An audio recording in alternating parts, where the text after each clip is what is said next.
Berjumpa lagi dengan channel Informasi 73. Jumat 12 Januari 2024. Kini warga Aceh atau salah satunya warga Montasik yang selalu mengadakan kontes atau lomba layang tunang.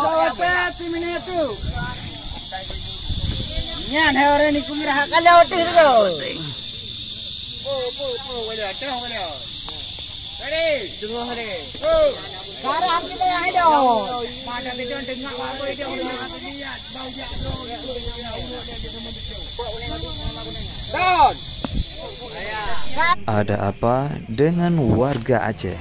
Atau hanya sekedar hiburan di kala sore hari saja?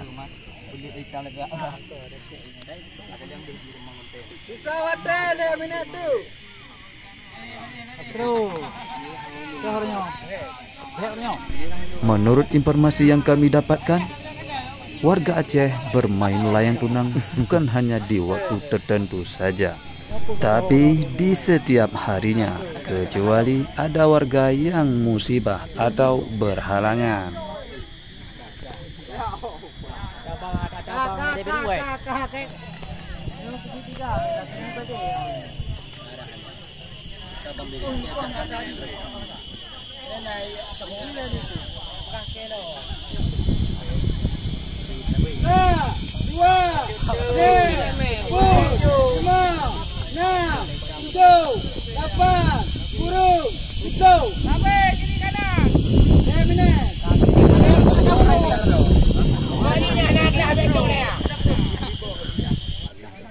Di dalam kontes atau hiburan tunang layang juga selalu ada 3 wasit atau 3 hakim.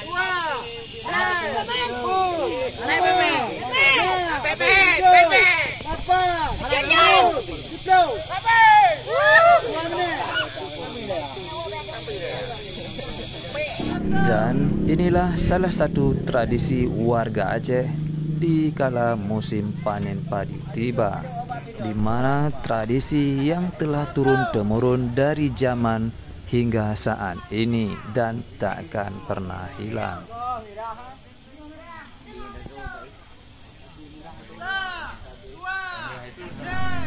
Beginilah saat-saat menunggu sang juara.